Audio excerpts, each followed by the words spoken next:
You ever heard some of those phrases in the Bible, things like burn in unquenchable fire or store up the grain in his barn? Did that ever make you worry? We're going to think about that today on Now What Devotion from Trinity here in Cyrus. So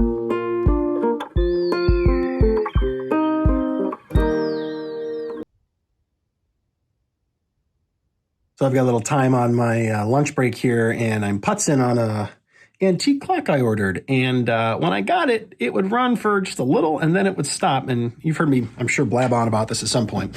But when I finally got into it, I discovered that a couple of the little gears, the last two gears, let's see. Oh, there you go. See, look, last two gears. It's blurry, but I discovered that the last two gears in the train had a bent pivot, and the pivot is that little tip there that will not focus, but it's the part that the whole gear spins on. And of course, probably it wouldn't have been that big a deal if it was earlier, because there's a lot of force right at the early gears, but then it goes through a whole bunch of little gears.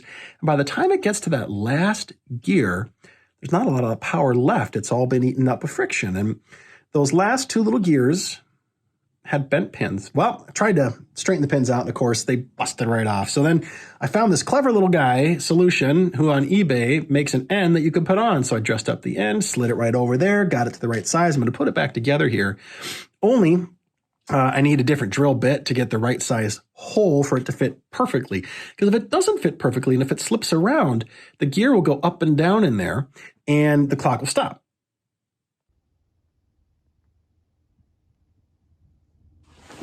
So why am I telling you about a clock?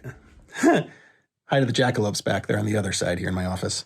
John the Baptist today. We are in the book of Matthew, chapter 3. The beginning of Jesus' story as an adult starts with John the Baptist quoting Isaiah. He says, hey, God is showing up. You need to repent, because if your life is not in line with what God has in mind, it's going to get adjusted. And the best image I could give of this is like, it's when you're at the airport and you walk and there's one of those moving floors and you're not ready for it and you get, whoa, right? Or if you're on a treadmill and you're going one speed and it changes. Yeah. John says, you better repent now. Get yourself lined up, because it's going to be real unpleasant if God adjusts and you haven't already done that work. And then some Pharisees and Sadducees show up, and a bunch of crowds show up, because apparently this is getting popular and everybody wants to come see him. And he says, get out of here. This is not a rock show, and I am not a rock star. God is doing something big. Either come and repent or leave. And then he says this interesting thing. He says, God's going to gather up the wheat, and the wheat goes in the barn. And he's going to gather up the weeds, and the weeds go on the fire. And this is the kind of thing that can really cause some people really deep concern, but also makes God sound like somebody who likes to burn people up and punish. And that isn't necessarily what John is saying here. And so we need to think about that. In the Hebrew tradition, there's a word, you've heard me say it before, it's tzaddik. It means righteous, but it also means everything in its right place, everything working together in a system. And a friend of mine one time, when he was in Israel, got his car repaired, and the guy kept saying, tzaddik, tzaddik. And he'd go, what do you mean my car is righteous? And they go, everything works together. It has been made right. God is coming to make the world right. There are things that will need to be adjusted. Everything's going to be put into right relationship. In fact, there'll be a whole new creation at some point.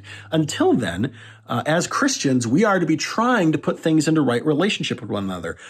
First off, ourselves with God, right? Who's in charge, me or God? That's a constant struggle. But then also in relationship with other people.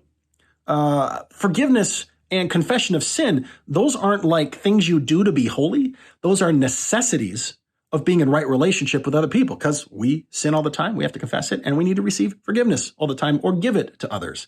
That's just being in right relationship. And the best example, I think, today to think about, when John says, you gather up the good harvest and you get rid of the weeds, because you don't want to be eating. And by the way, remember, some of the weeds in their area looked just like wheat and were poisonous. You don't want to eat wheat that's poison.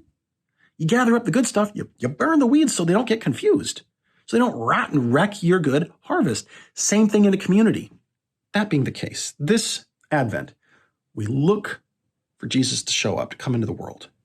What would it look like if you were in right relationship with everything else? If your gears on the clock were all working, then the clock ticks beautifully. It's like when you adjust a carburetor or get a tractor running or a sewing machine properly adjusted to make clean stitches, or you make just the right meal. Everything works together.